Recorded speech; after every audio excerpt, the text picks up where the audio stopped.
Plenty happening here in Canberra today. Joining us to discuss this is Labor MP from Western Australia, Matt Keogh. Matt, thank you so much for your time. Hey guys, great to be with you.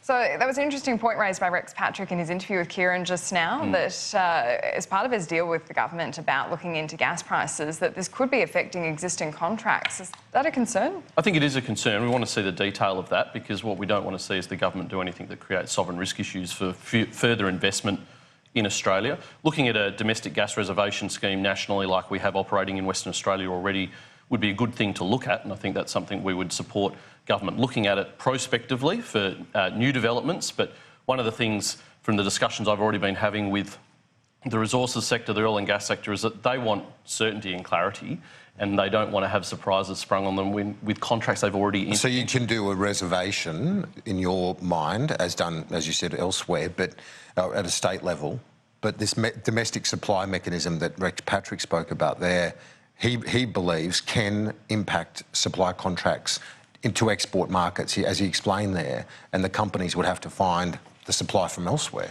And this are you saying in that context that is a sovereign risk issue for companies like Shell, like Origin and so on? Yeah. So, and this was a bit of a risk with the big stick legislation that the government proposed previously as well, that if they're going to lock up existing gas that's already been pre-sold, that may involve ripping up contracts. Now, we need to make sure we've got a firm supply of gas here at a good price to support our manufacturing industry, to make sure we've got cheap electricity. That's really important. But the way in which you get to that is also important, so you don't create those sovereign risk issues. So we would really want to see the detail of what the government's now proposing in their deal with the crossbench as part of their horse trading exercise on these tax cuts, to understand, OK, what are the ramifications of what you guys are signing up for? And I see Matthias Cormann is saying things will be announced in future weeks, whilst he's got the Senate voting today. Yeah, do you think that's a concern, as potentially he's just promising things they can't deliver?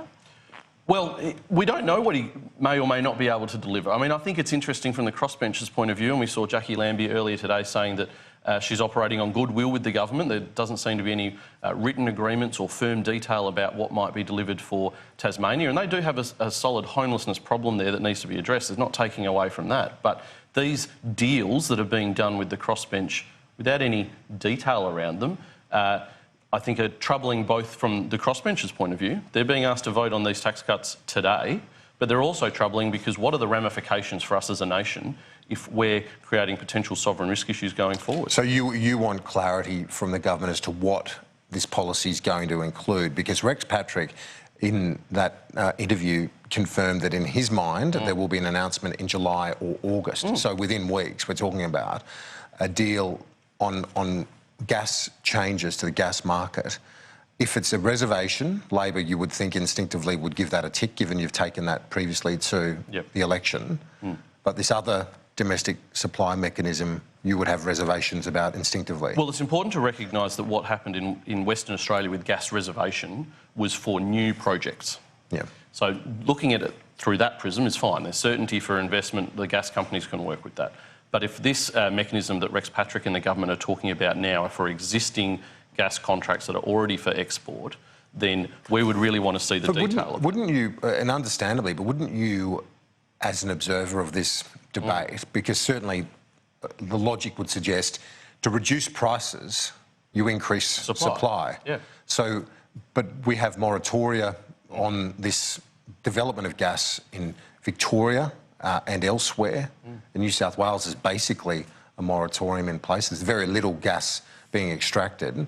Should governments be looking at changing that situation? So there's a number of factors that come into the gas pricing and availability here, and you get different information depending on the stakeholders you speak to about availability of gas, but there's a number of factors on price, like the transport charges going through the monopoly pipelines, and I know that's something that the crossbench have also been speaking to government about. There's a number of mechanisms that can be looked at. I'm not saying this is a bad deal necessarily, but we just don't know, and that is the concern. What are the ramifications of a deal like this? We want the cheap gas. We want gas to be available. Manufacturers need it. We need it for our energy companies. But what's the detail that you're proposing? As you said, this might not get announced until late August. That's nearly 2 months away. But they're voting on the legislation now. When we look at the legislation, we heard Jim Chalmers say this morning that if it does get sent back to the House without the amendments approved, that Labor's still trying to decide what it would do. What do you think Labor should do in that instance? Well, I think if amendments aren't approved and it goes through the Senate, it doesn't come back to the House. But we will be looking, if the amendments are not approved in the Senate, then Labor will look at what we ultimately do with this legislation. That was the way in which we've gone through the decision-making process, because we think it is important that those amendments are put. Because when we look at what the experts are saying, the Governor of the Reserve Bank and the economists of this country are clearly worried about the state of the economy. And what we need to see is the government starting to do some of the heavy lifting, not just reducing interest rates from the Reserve Bank. Finally, are you encouraged by Senator Patrick's suggestion that this situation, this compromise done between him and Senator Lambie on different issues, but it might provide the catalyst with which they can unite to make another push for an increase in the New Start allowance? Surely that's overdue.